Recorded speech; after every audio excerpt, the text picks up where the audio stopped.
विघ्नेश्वराय वरदाय सुरप्रियाय लंबोदराय सकलाय जगद्धिताय नागाननाय स्तुतियज्ञ विभूषिताय गौरीसुताय गणनाथ नमो नमस्ते। आज मैं संस्कृताय नमो नमः की ओर से आप सबके सम्मुख अपठित गद्यांश को प्रस्तुत करने चल रहा हूं, जो कि कक्षा 9वीं एवं 10वीं दोनों कक्षाओं में यह आता है। वैसे कक्षा 6, कक्षा 7 यानी 7वीं, 8वीं, 6ठी, 7वीं, 8वीं, 9वीं, 10वीं, 11वीं, 12वीं तक आता है, लेकिन मुख्य रूप से मैं इसे 9वीं एवं 10वीं के लिए आप लोगों के सम्मुख प्रस्तुत कर रहा हूं। 10वीं कक्षा के लिए यह अपठित गद्यांश इस खंड में विद्यार्थी के बोध, ज्ञान एवं कौशल का मापदंड होता है। विषय वस्तु व उसके अर्थ को समझकर प्रश्नों का अपेक्षित उत्तर देने के कौशल को इस अपठित गद्यांश के माध्यम से परखा जाता है। प्रदत्त अपठित गद्यांश को ध्यान पूर्वक पढ़ना चाहिए और जिस विषय पर विशेष बल दिया जाए उस विषय को ध्यान में रखते हुए प्रश्नों के उत्तर लिखने चाहिए। अपठित गद्यांश 10 अंकों का होता है। इसका विभाजन करके हम नीचे दे रहे हैं और आप लोग इसको ध्यान से पढ़िएगा। अपठित गद्यांश से संबंधित 4 प्रकार के प्रश्न पूछे जाते हैं। नंबर 1, एक पदेनुत्तरत, जो कि 2 प्रश्न होता है 1-1 नंबर का। नंबर 2, पूर्ण वाक्यानुत्तरत, 2 प्रश्न 2-2 अंक का। तीसरा है शीर्षक लेखनम, जिसमें शीर्षक लिखा जाता है गद्यांश का, 1 प्रश्न होगा 1 नंबर का होगा। भाषिक कार्य में जैसा कि आप सब लोग जानते हैं कि इसमें कर्ता, क्रिया, कर्म, विशेषण, विशेष आदि का अवबोधन कराया जाता है। उसका ज्ञान कौशल उपयुक्त आपका हो, उसके लिए इसका उपयोग किया जाता है। तो इसमें भाषिक कार्य में 3 प्रश्न 1-1 नंबर के आते हैं, जिसमें कर्ता, क्रिया, कर्म, विशेषण, विशेष्य, अव्यय, पर्याय माने पर्यायवाची, विपर्यय माने विलोम शब्द और संधि, कभी कभी विभक्ति भी पूछी जाती है। तो एक पदेन उत्तरत, इसमें से प्रश्नवाचक शब्द जैसे किम शब्द है, इसका रूप चलता है काह कौ के, कम कौ कान, केन काभ्याम कई, कस्मै काभ्याम केभ्यः, कस्मात् काभ्याम केभ्यः, कस्य कयोः केषाम्, कस्मिन् कयोः केषु। नपुंसकलिंग में 2 प्रथमा विभक्ति और द्वितीय विभक्ति को छोड़कर शेष सारे पुल्लिंग की तरह चलते हैं। एक बार आप पुनः सुन लें नपुंसकलिंग का शब्द रूप किम में, तो किम के कानी, केन काभ्याम कई, कस्मै काभ्याम केभ्यः, कस्मात् काभ्याम केभ्यः, कस्य कयोः केषाम्, कस्मिन् कयोः केषु। इसके बाद में स्त्रीलिंग का रूप होता है। इसमें का के का, काम के का, कया काभ्याम काभि, कस्य काभ्याम काभ्यः, कस्या काभ्याम काभ्यः, कस्या कयोः कासाम, कस्याम कयोः कासु। इसमें संबोधन नहीं होता, किसी भी सर्वनाम शब्द में संबोधन नहीं होता, चाहे वह किम का हो, तत् का हो, अस्मत् का हो, युष्मत् का हो, चाहे जो सर्वनाम शब्द रूप हो, उसमें संबोधन विभक्ति नहीं होती है। तो मैंने इसमें दिया है जैसे का किम, कम काम किम, केन कया, कस्मै कस्य, कस्मात् कस्या, कस्य कस्या, कस्मिन् कस्याम तथा कुत्र, कदा, कुतः, कीदृशः कीदृशी, कीदृशम, किमर्थम इत्यादि प्रश्नवाचक शब्दों के माध्यम से प्रश्न पूछे जाते हैं, जिनका उत्तर प्रदत्त गद्यांश में से ढूंढकर लिखना होता है। दूसरा है पूर्ण वाक्यानुत्तर। पूर्ण वाक्य में जब उत्तर दिया जाता है, जैसे गद्यांश कोई दिया है, उसमें पूर्ण वाक्य का उत्तर खोजना पड़ता है और कई बार उसमें अपने पूरे मस्तिष्क का प्रयोग करना होता है, अपने दिमाग का प्रयोग करना होता है। इसमें भाववाचक शब्दों की ज्यादा अपेक्षा होती है और उसके अनुसार उत्तर लिखे जाते हैं। इस प्रश्न का उत्तर ज्यों का त्यों लिखने की अपेक्षा पूछे गए प्रश्न को ध्यान में रखकर आवश्यकता के अनुरूप उत्तर देना चाहिए। प्रश्न का उत्तर अपनी शैली में देने का प्रयास करना चाहिए। प्रश्न का कुछ अंश उत्तर में अधिकांशतः होता ही है। और तीसरा है शीर्षक लेखनम। इस प्रश्न को हल करने के लिए संपूर्ण गद्यांश को ध्यान पूर्वक पढ़ें। गद्यांश की विषय वस्तु के अनुसार एक उचित शीर्षक चुनकर लिखें। प्रदत्त अनुच्छेद के भाव को समझकर केंद्रीय भाववाचक शब्द में षष्ठी विभक्ति का प्रयोग करने के पश्चात महत्वम, महत्ता, वैशिष्ट्यम पद लिखने से सामान्यतः शीर्षक लेखन का कार्य हो जाता है। शीर्षक 2 या 3 पदों का होना चाहिए। प्रदत्त अनुच्छेद के प्रथम वाक्य या अंतिम वाक्य में सामान्यतः उपयुक्त शीर्षक सन्निहित होता है।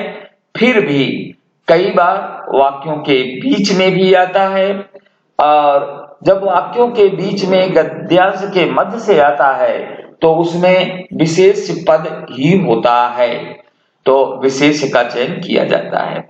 भाषिक कार्य। इस प्रश्न को पूछने के पीछे मुख्य उद्देश्य भाषा की जानकारी एवं बुद्धि कौशल का परीक्षण करना होता है। इसमें कर्ता, क्रिया, कर्म, विशेषण, विशेष्य, पर्याय, विपर्यय, अव्यय, संधि, संधि विच्छेद, विभक्ति आदि से संबंधित प्रश्न पूछे जाते हैं। इस प्रश्न के विकल्प के रूप में दिए जाते हैं। इस प्रश्न के विकल्प के रूप में दिए जाते हैं। प्रश्न को ध्यान पूर्वक पढ़कर उत्तर विकल्प का चयन करना चाहिए। उत्तर जैसे लिख रहे हैं आप, उसके साथ आबासा है तो उसे भी साथ में हम उतार देते हैं, लिख देते हैं। आदि के साथ लिखना चाहिए। यथा सारे उत्तर यहाँ पर दिए जा रहे हैं। एक गद्यांश है, इस गद्यांश को ध्यान से देखें। प्रश्न गद्यांश 1, अधोलिखित अपठित गद्यांशम पठित्वा प्रश्नानाम उत्तराणि यथा निर्देशित संस्कृते लिखत। संस्कृते या संस्कृतेन पद भी हो सकता है, क्योंकि संस्कृत में लिखे तो संस्कृते हो जाएगा, संस्कृत माध्यम में लिखे तो संस्कृतेन हो जाएगा, कोई दिक्कत नहीं है, दोनों पदों का प्रयोग हो सकता है। सत्य भाषणम एवं मनुष्य से जिह्वायाः सदुपयोगः अस्य संसार स्थिति सत्य एव अस्ति। सत्यस्य महत्वं सर्वे जानन्ति। सत्येन एव संसारस्य सर्वाणि कार्याणि चलन्ति। यदि सर्वे जनाः सत्यवादिनः स्युः तर्हि समाजे महती व्यवस्था भवेत्। मिथ्या भाषणेन संसारस्य महती हानिः भवति। सत्यवादी मनुष्यः कदापि न बिभेति। तस्य हृदयं सदा निःशङ्कं भवति। सः जीवने कदापि तत्कर्म न करोति यं गोपयितुं मिथ्या भाषणं कर्तुं भवेत्। अस्माकं महापुरुषाः सत्यस्य उपासकाः अभवन्। अस्माभिः अपि सत्यस्य उपासना सर्वदा करणीया। तो आप इसका देख लें, सत्य भाषण ही मनुष्य की जीवा का सदुपयोग है।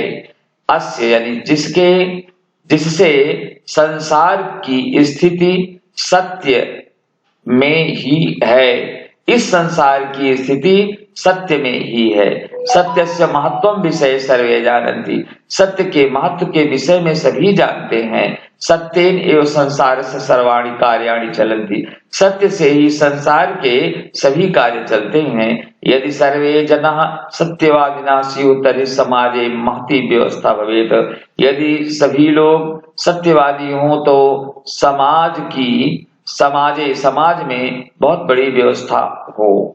मिथ्या भाषणेन संसारस्य महती हानि भवति, झूठ बोलने से संसार की बहुत बड़ी हानि होती है। सत्यवादी मनुष्य कदापि न विभेति, सत्यवादी मनुष्य कभी भी नहीं डरता है। तस्य हृदयं सदा निशंकं भवति, उसका हृदय सदैव निशंक होता है। सह जीवने कदापि तत्कार्यं न करोति यं गोपयितुं मिथ्या भाषणं कर्तुं भवेत्, वह जीवन में कभी भी ऐसा कार्य नहीं करता है जिसको गोपयितुम यानी गुप्त रखने के लिए मिथ्या भाषण करना चाहिए या करना पड़े। अस्माकं महापुरुषाः सत्यस्य उपासकाः अभवन्, हमारे महापुरुष सत्य के ही उपासक हुए। अस्माभिः अपि सत्यस्य उपासना सर्वदा करणीया, हमें भी सदैव सत्य की उपासना करनी चाहिए। एक पदेन उत्तरत, एक पद है, एक पद में उत्तर। अस्य संसारस्य स्थिति कुत्र एव अस्ति, इस संसार की स्थिति कहां पर है? तो यहाँ पर आप देखें कहीं दिया है तो उसमें आपको बताना पड़ेगा। तो अस्य संसारस्य स्थिति सत्ये, तो सत्य एव अस्ति। दूसरा है कीदृशः मनुष्य कदापि न विभेति, कैसा मनुष्य कभी नहीं डरता है? इसमें आप देखेंगे तो ये आ गया सत्यवादी मनुष्य। इसके बाद में आप पूर्ण वाक्य में देखें, मिथ्या भाषणेन किम भवति, तो मिथ्या भाषण से क्या होता है? तो इसमें उत्तर पूरा होगा मिथ्या भाषणेन संसारस्य महती हानि भवति। तो मिथ्या भाषणेन यहाँ से पद लिया गया और पूरा वाक्य लिखा गया, यानी पूर्ण वाक्य में जब हम उत्तर देते हैं तो प्रश्न का एक पद या दो पद अवश्य होता है। तो खा इसका है अस्माकं महापुरुषाः कस्य उपासकाः भवन्, हमारे महापुरुष किसके उपासक हुए? तो अस्माक जी, तो इसमें होगा अस्माकं महापुरुषाः सत्यस्य उपासकाः अभवन्, सत्य के ही उपासक हुए। तो आइए आगे देखते हैं इसका तीसरा, अस्य अनुच्छेदस्य कृते उपयुक्त शीर्षकम लिखत।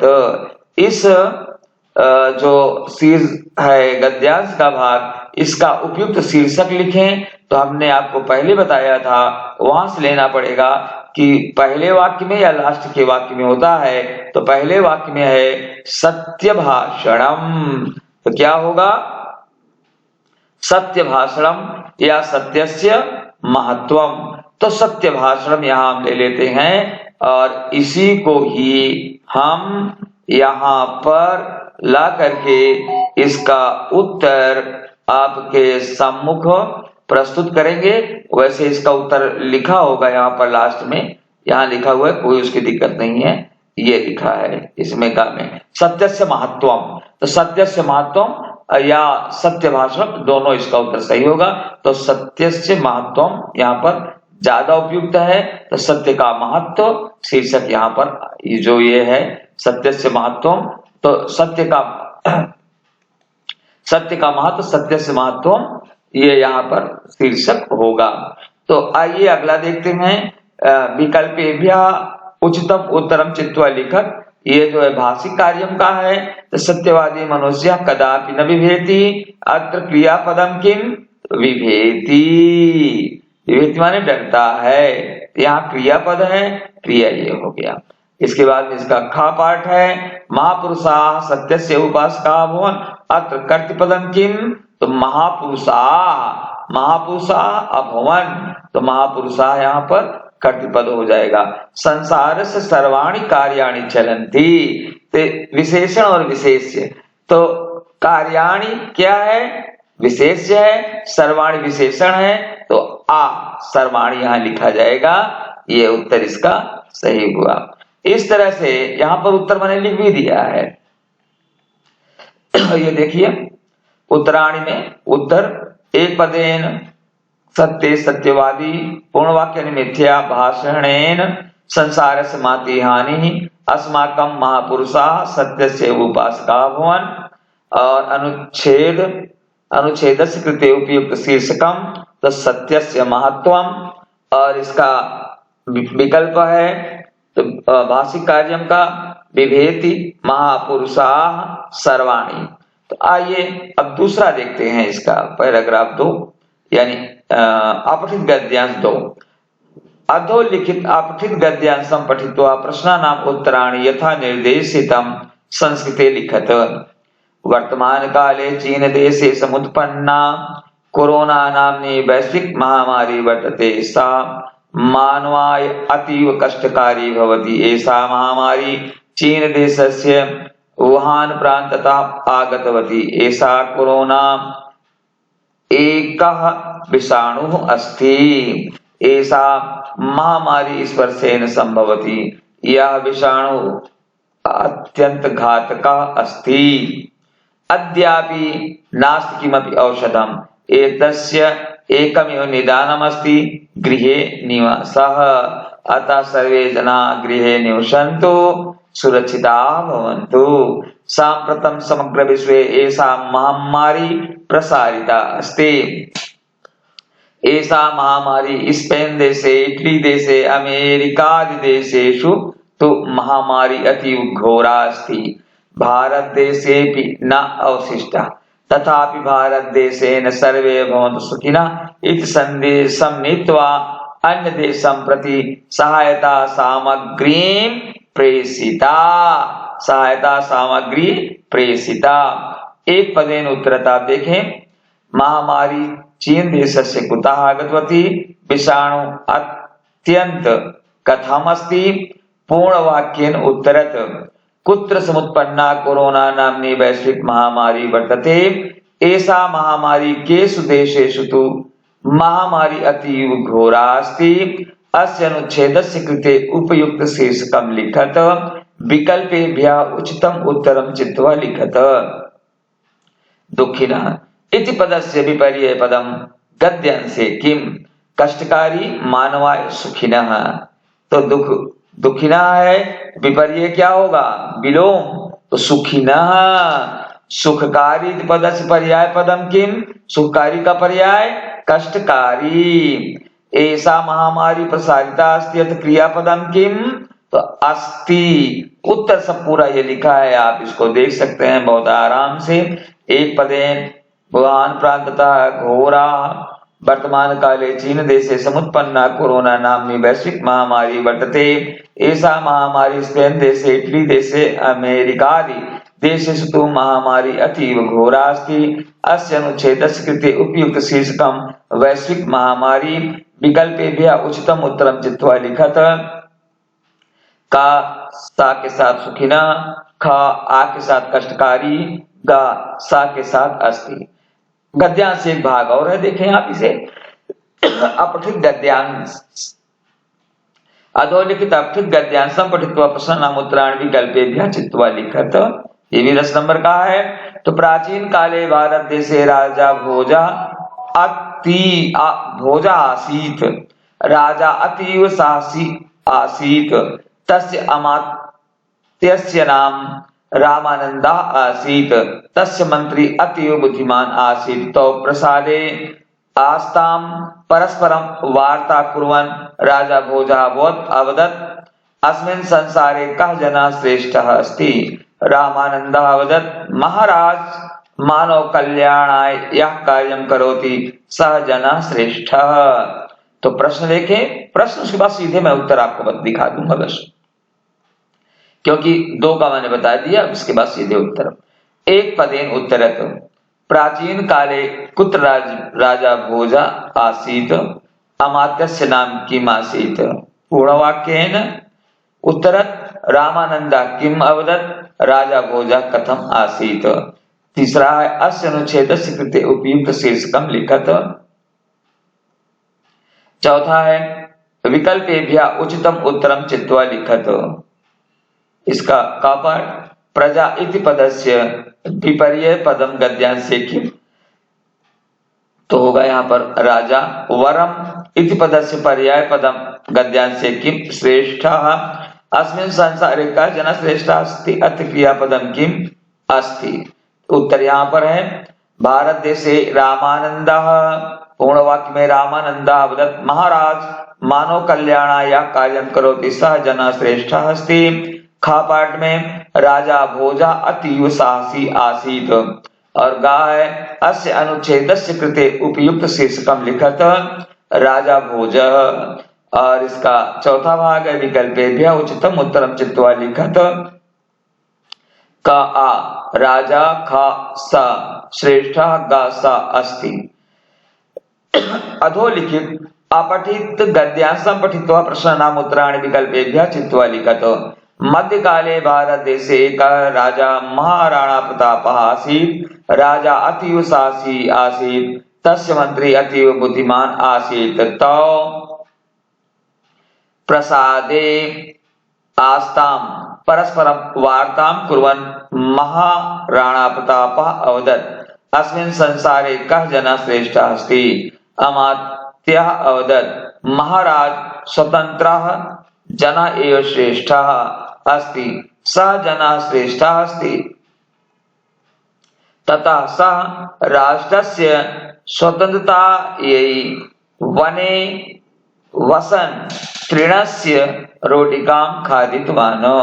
एक पदेन उत्तरत मध्यकाले भारत देशे कः राजा आसीत्, मंत्री अतीव कथम आसीत्, अस्मिन् संसारे कः जनः श्रेष्ठः अस्ति, राजा महाराणा प्रतापः कस्य तृणस्य रोटिकां खादितवान्। अस्य अनुच्छेदस्य कृते उपयुक्त शीर्षकं लिखत। और चौथा और अंतिम प्रश्न है विकल्पेभ्यः उचितम उत्तरम चित्वा लिखत। ये भाषिक कार्य में आता है। कायरः इति पदस्य विपर्ये पदम गद्यांशे किम साहसी। देशस्य इति पदस्य पर्याय पदम गद्यांशे किम राष्ट्रस्य। राजा अतीव साहसी आसीत् अथ कर्तृपदम किम राजा। यहाँ पर उत्तर देखें दिया है तो एक पदेन महाराणा प्रतापः बुद्धिमान, पूर्ण वाक्य उत्तरत अमात्यः अवदत् महाराज अस्मिन् संसारे स्वतंत्रः जनः एव श्रेष्ठः अस्ति। खा में है राजा महाराणा प्रतापः राष्ट्रस्य स्वतंत्रतायै वने वसन् तृणस्य रोटिकां खादितवान्। अस्य अनुच्छेदस्य कृते उपयुक्त शीर्षकम राजा महाराणा प्रतापः। और इसमें अंत में दिया है भाषिक कार्यम का विकल्प सहित उत्तर का साहसी, खा राष्ट्रस्य, गाबा राजा। अब पांचवा और अंतिम इसका पैराग्राफ देखें। अधोलिखित अपठित गद्यांशं पठित्वा प्रश्नानाम् उत्तराणि यथा निर्देशितं संस्कृते लिखत। भारतं विश्वगुरुः इति मन्यते। ज्ञान विज्ञानयोः अग्रगण्यः भारत देशः सभ्यता संस्कृतियोरपि विश्वस्यादर्शः एव। भारत देशः महान आसीत्, भारत देशः महान आसीत्, महान एव वर्तते भविष्यति च। यतो हि बहवो भारतीयाः अद्यापि देशभक्तिम् आचरन्ति। यद्यपि पाश्चात्य देशानां प्रभावोऽपि भारतीयेषु दृश्यते, तथापि भारतीया संस्कृतिः देशभक्तिरूपेण जनमानसे विद्यते। सैनिकाः मातृभूमेः रक्षार्थं प्राणान् समर्पयितुम् उत्सुकाः सन्ति। कृषकाः अहर्निशं परिश्रमं कृत्वा धान्यादिकम् उत्पादयन्ति। अभियन्तारः नवनिर्माणं विधाय भारतस्य सौन्दर्यं वर्धयन्ति। शिक्षकाः, चिकित्सकाः, वैज्ञानिकाः, विविध कर्मकर्तारश्च जनाः स्वं स्वं कर्तव्यं निष्पाद्य देशभक्तिमेव प्रस्तुवन्ति। धन्यः भारत देशः यत्र जनाः भिन्नाः सन्तोऽपि परस्परं मिलित्वा सहयोगेन सौहार्देन सानन्दं निवसन्ति। एक पदेन उत्तरत् कः महान आसीत्, भारतीया अद्यापि किम् आचरन्ति। पूर्ण वाक्येन उत्तरत् सैनिकाः मातृभूमेः रक्षार्थं कान् समर्पयितुम् उत्सुकाः सन्ति के अहर्निशं परिश्रमं कृत्वा धान्यादिकम् उत्पादयन्ति। और तीसरा है अस्य अनुच्छेदस्य कृते उपयुक्त शीर्षकं लिखत। और चौथा है विकल्पेभ्यः उचितम उत्तरम चित्वा लिखत। कृषिबलाः इति पदस्य पर्याय पदम गद्यांशे किं कृषकाः। अभियन्तारः नवनिर्माणं विधाय भारतस्य सौन्दर्यं वर्धयन्ति अत्र कर्तृपदं किम्। अभियन्तारः कृषकाः अहर्निशं परिश्रमं कृत्वा धान्यादिकम् उत्पादयन्ति अत्र क्रियापदं किम्। क्रियापदम किम उत्पादयन्ति। अब इसमें देखिए उत्तर लिखा है एक पदेन उत्तरत का भारत देशा देशभक्तिम पूर्णवाक्येन सैनिका मातृभूमि रक्षार्थं प्राणान् समर्पयितुम् उत्सुकाः सन्ति। खा है कृषका अहर्निशं परिश्रमं कृत्वा धान्यादिकम् उत्पादयन्ति। गा अस्य अनुच्छेदस्य कृते उपयुक्त शीर्षकं लिखत भारतं विश्व गुरु। और चौथा विकल्पेभ्यः उचितम उत्तरम चित्वा लिखत। तो का कृषकाः खा अभियन्तारः गा सा उत्पादयन्ति। दर्शनाय धन्यवादः। नमो नमः। आज मैं आपको यहाँ तक बताया और अगले वीडियो को अगर आप देखना चाहते हैं तो मेरे चैनल को सब्सक्राइब करें एवं वीडियो को लाइक करें एवं शेयर करना ना भूलें।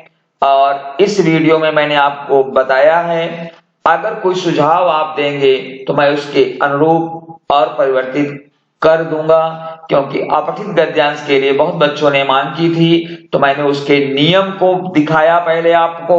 आप देख सकते हैं कि सबसे पहले मैंने यहाँ पर आपको इसके एक एक पॉइंट नियम क्लियर किए हैं। फिर इसमें मैंने उदाहरण गद्यांश के कई उदाहरण आपके सामने प्रस्तुत किए हैं। यहाँ पर मैंने आपको अपठित गद्यांश क्या है, इसमें कैसे जो है प्रश्न पद होते हैं, कैसे आप उत्तर लिखेंगे, इन सारी चीजों का मैंने यहाँ पर विश्लेषण एक एक करके किया है कि 10 नंबर का ये आएगा यहाँ पर। फिर एक एक 4 इसके भाग होंगे। चारों भाग जो होंगे पहला भाग 2 नंबर का, दूसरा भाग 4 नंबर का, तीसरा भाग 1 नंबर का और चौथा भाग 3 नंबर का होगा। और इसमें सब कितने खंडों में प्रश्न होंगे फिर इसके मैंने उदाहरण एक एक करके दिए हैं। इन सबको आप अच्छी तरह पढ़िएगा। अगर आप मुझे कोई सुझाव देंगे हम उसे तहे दिल से स्वीकार करेंगे और आपके हम आभारी रहेंगे आपने हमें सुझाव दिया। आज यहीं तक। नमो नमः।